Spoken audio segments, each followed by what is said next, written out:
ಪಹಲ್ಗಾಮ್ ಉಗ್ರ ದಾಳಿ ನಡೆದು ಇವತ್ತಿಗೆ ಒಂದು ವಾರ. ಉಗ್ರರ ಅಟ್ಟಹಾಸಕ್ಕೆ ವಾರ ಯಾವಾಗ ಪ್ರತೀಕಾರ ಅಂತಂದ್ಬಿಟ್ಟು ಜನ ಕೇಳ್ತಾ ಇದ್ದಾರೆ. ಇಡೀ ದೇಶವಾಸಿಗಳು ಕೇಳ್ತಾ ಇದ್ದಾರೆ. ಉಗ್ರರ ಅಟ್ಟಹಾಸಕ್ಕೆ ಒಂದು ವಾರವಾಯಿತು, ಪ್ರತೀಕಾರ ಯಾವಾಗ? 26 ಹಿಂದೂಗಳ ಜೀವ ತೆಗೆದಿದ್ರು ಭಯೋತ್ಪಾದಕರು. ಇವತ್ತಿಗೆ 8 ದಿವಸದ ಹಿಂದೆ ಅಡಗಿ ಕುಳಿತಿರುವ ಉಗ್ರರನ್ನ ಶೋಧ ಮಾಡ್ತಾ ಇದ್ದಾರೆ ಸೇನೆಯವರು.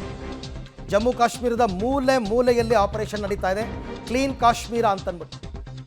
ಅಂದರೆ ಉಗ್ರರ ಮನೆಗಳನ್ನು ಧ್ವಂಸ ಮಾಡ್ತಾ ಇದ್ದಾರೆ. ಪ್ರಮುಖವಾಗಿ ಇದರಲ್ಲಿ ಭಾಗಿಯಾಗಿದ್ದವರು ಅಂತಲೇ ಅಲ್ಲ, ಯಾರ್ಯಾರಿಗೆ ಜೈಷ್ ಎ ಮೊಹಮ್ಮದ್, ಲಷ್ಕರ್ ಎ ತೊಯ್ಬಾ ಇಂಥ ಉಗ್ರ ಸಂಘಟನೆಯ ಲಿಂಕ್ ಇದೆ, ಅವರ ಮನೆಗಳನ್ನು ಬಿಡದಂತೆ ಹೊಡೆದು ಉರುಳಿಸ್ತಾ ಇದ್ದಾರೆ.